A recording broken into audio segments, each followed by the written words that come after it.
what's the big trend in the blade putter this year? I think it's, correct me if I'm wrong, I think it's about roll, okay? And there's a whole lot of things happening with the face to sort of influence the ball to get it to roll quickly. Now, why does that matter? The quicker you get it to roll, you're putting on an uneven surface even if it's perfectly manicured.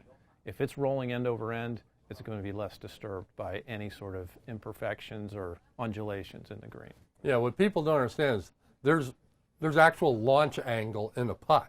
I mean, the putter is not a flat thing. It's got between 3 and 4 degrees aloft, and the reason is ball settles on a green in a little depression, and you need that loft to get it out of that depression. But the idea is you want to get it out of that depression, then it's going to kind of skid for a little bit and then start into a roll. You want to reduce that skid and get it rolling true as soon as humanly possible.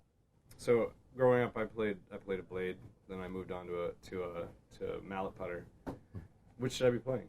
Well, blade from when you were growing up is probably a little different than a blade today. I know when I was growing up, at least, you're probably not as old as me, but a blade was, like a bullseye putter, a club that you could putt, right-handed or even left-handed if you wanted to. I mean, it was a flat surface. Now this is kind of the definition of a blade. The ping answer style, which almost every company does in blades to some degree, right? This is kind of the standard, and part of it is simply it's a pleasing club to look at.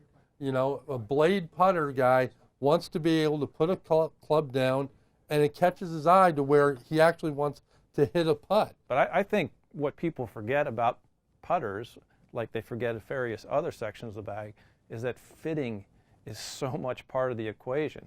And fitting putters is easier than fitting any other club in the bag. So I didn't even know there were putter fitters. Can you just go to anybody to go get fit for a putter? Or? No, you should really go. I mean, a lot of people think you can just go to your pro, and and so many pros are great fitters, but some are better than others. I'd certainly start at golfdigest.com, where we've got a list of the 100 best club fitters in the country, and tied to that, best club fitters in your area. I think the beauty is, and it's maybe sacrilege to say this, but you might not have to buy a new putter. You can just go for a putter fitting, and they can work with what you have.